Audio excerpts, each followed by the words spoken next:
Okay, now,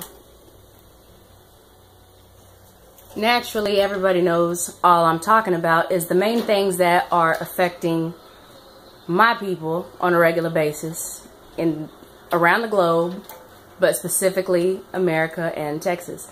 In Texas, 85% of African Americans are in Houston and Dallas alone. Those two cities alone have the highest HIV rate alone. The highest HIV rate, the most susceptible people to HIV are the African American community and the biracial or multicultural people like me and some of the natives. The same exact people that they ran the tests on, that they tested all these vaccines and these treatments and these war fucking STDs and shit against. The same exact people, the same 13% of people in this country are the 51% population in the prison. Now, either there's something wrong with us to where we just can't get right, or racism is obviously still here. Racism in Texas? We can pretend it doesn't exist if we want to. We could say, you know, this is a coincidence, but they just did a $3 million budget cut to the HIV, the victims who have HIV. And the people who have HIV, ages 13 to 19 African American children. 13 to 19 years old. As soon as your life is starting, as soon as you're starting to grow and learn yourself, your life is gone. It's done. Where did HIV come from? We don't know. We'll say. Same thing with the cancers. Why all of a sudden, why is it that cancer used to be something that was rare, but now if you just walk outside and you talk to somebody, their parent, their grandparent, or both died of cancer? Pancreatic cancer, breast cancer, all these things, these cancers that are caused with the food that we eat on a regular basis. Same shit. Why is it that they're taking the budget cut, and this budget cut from HIV, the people who actually have HIV, they're putting it into the school system, abstinence courses. Nobody's abstinent, not from teenagers, not to adults, not to elders.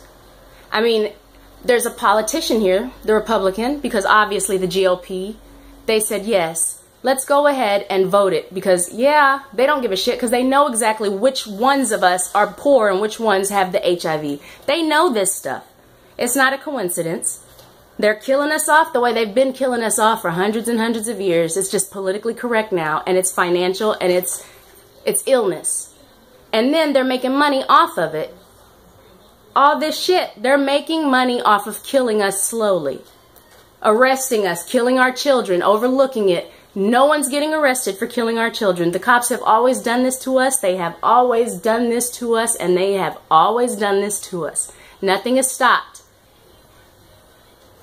If your children were dropping like flies, like our children, it would matter. If your children were catching HIV, just having the fun that children have growing up, you would care, but you don't. Because the white privilege is something that you grow up believing we're all equal, knowing, yeah, most black and brown people are poor, but it must be something they're doing wrong. Yeah, slavery sucks, but let's go watch this MLK video and come shame their kids later, because obviously somebody raised us, or somebody was taken from our homes that couldn't raise us right? People do what they have to do in the situation they're put in, and black people, brown people, red people, yellow people in this country have always been forced into the hoods, right behind the malls, right behind the grocery stores. We're overlooked on a regular basis, and we have to sit here and look at these rich people telling us that we're the reason for our problems when they're the reasons for our problems. And this is why I say, white people, you can love black dick all you want to. You can love black bitch or white chicks and black dude chicks, all that shit. You could see me as an equal all day, but you are still constantly living a white privileged life. Therefore, you are still a racist in a racist world country. European, white people, you are to blame for this. No matter what you say. You don't have to lynch my daddy. You can sit there and watch it be done or overlook it or pretend that your parent didn't mention it. It still is what it is. Period. So spare the bullshit.